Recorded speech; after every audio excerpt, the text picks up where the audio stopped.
Hello and welcome to the channel.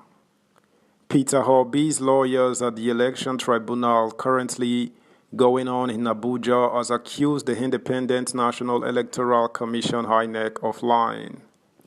Documents requested by Obi and his team of lawyers from the Electoral Commission are still not being delivered. Details coming up. Subscribe, like, share, and comment. Thank you. Election Tribunal. Inec is telling lies. We will expose them. Obi's lawyer declares. Levi Uzukwo, son, the lead counsel of Labour Party LP presidential candidate Peter Obi, has vowed to expose the alleged theatrics of the Independent National Electoral Commission (INEC). According to Uzukwo, the electoral body is withholding essential documents with the intent to manipulate the documents before releasing them. The lawyer stated this on Tuesday in Abuja during an interview with journalists at the tribunal pre-hearing. He explained that he would focus on the most important witnesses in the case in the 3 weeks allotted to his team. He said, "We have written 5 letters indicating to pay and that we are ready to collect those documents. The letters were duly received and endorsed by INEC. Why are they telling lies to say that we could not pay? This is very unfortunate.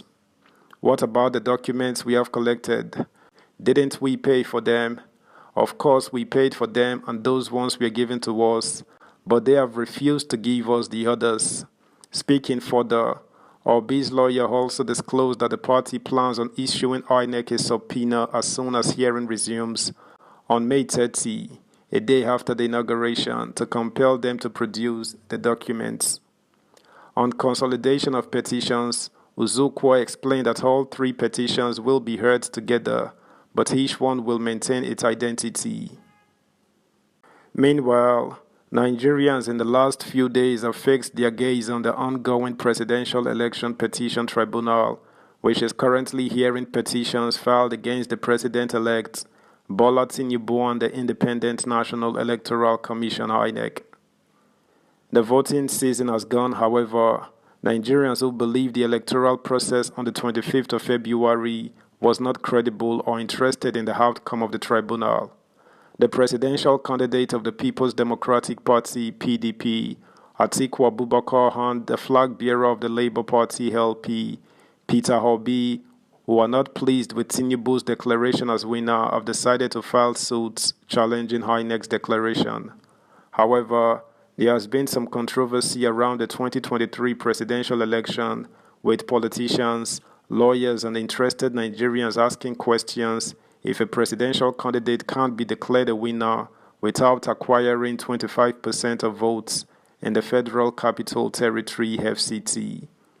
On the questions being raised with respect to the 2023 presidential election, Niger News took out time to speak with institutional reforms advocate Segun Awosanya, Segalink.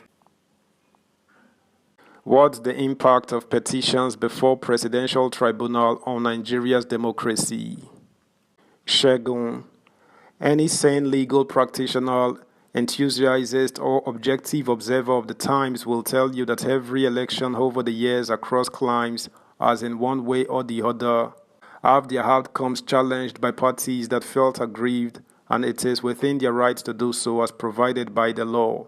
No election is perfect in the world, provided there are human elements that present vulnerabilities.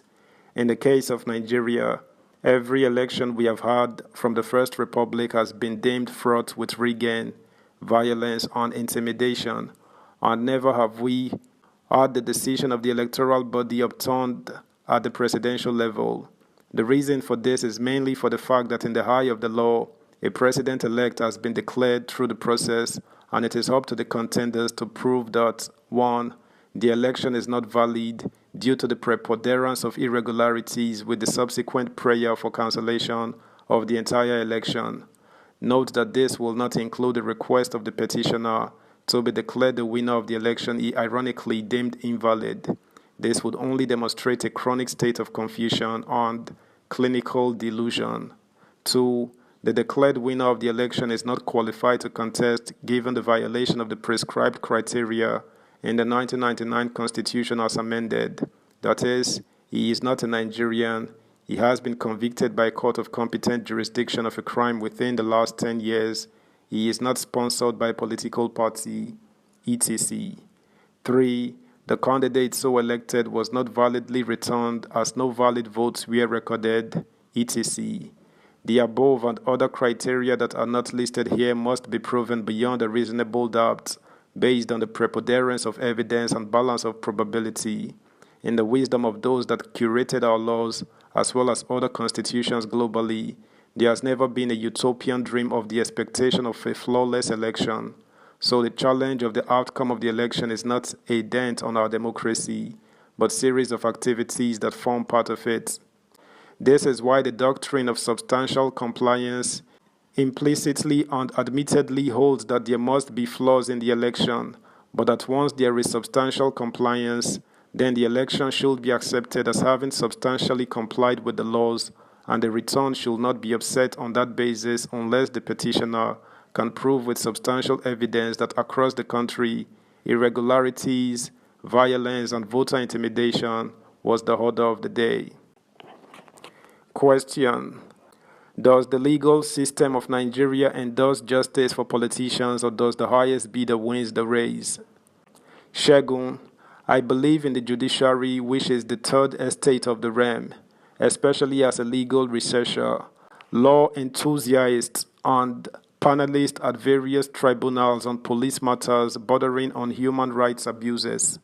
I wouldn't say stricto sensu, meaning in the narrow sense that the affairs within the hallowed walls of the temple of our justice system are equitable, just, and fair, but by and large, election tribunals over the years have treated cases before them as sui generis, in a class of their own, based on their peculiarity and uniqueness.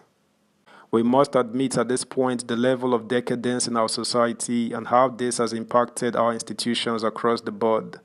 The place of morbid sentiments must also be understood, where elections declared in favor of some parties are deemed free and fair, and those ruled against their favor will be deemed bought by the highest bidder.